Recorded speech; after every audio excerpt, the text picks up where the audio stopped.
श्रीभगवानुवाच लोकेऽस्मिन् द्विविधा निष्ठा पुरा प्रोक्ता मया नघ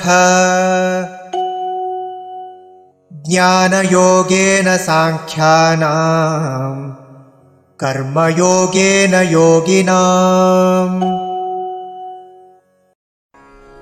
श्री भगवान् उवाच लोके अस्मिन् द्विविधा निष्ठा पुरा प्रोक्ता मया अनघा ज्ञानयोगेन सांख्यानां कर्मयोगेन योगिनाम्।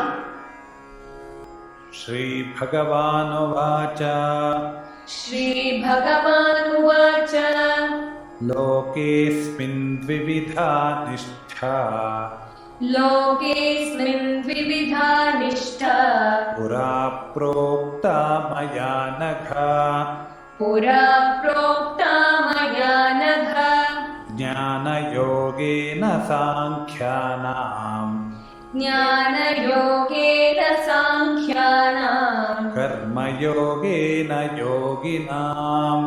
कर्मयोगेन योगिनाम्।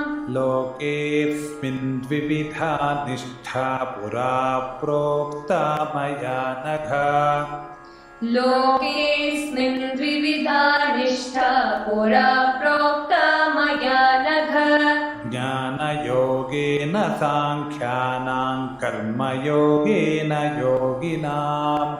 ज्ञानयोगेन सांख्यानां कर्मयोगेन योगिनाम्। लोकेऽस्मिन् द्विविधा निष्ठा पुरा प्रोक्ता मया नघ ज्ञानयोगेन सांख्यानां कर्मयोगेन योगिनाम्। लोकेऽस्मिन् द्विविधा निष्ठा पुरा प्रोक्ता मया नघ ज्ञानयोगेन सांख्यानां कर्मयोगेन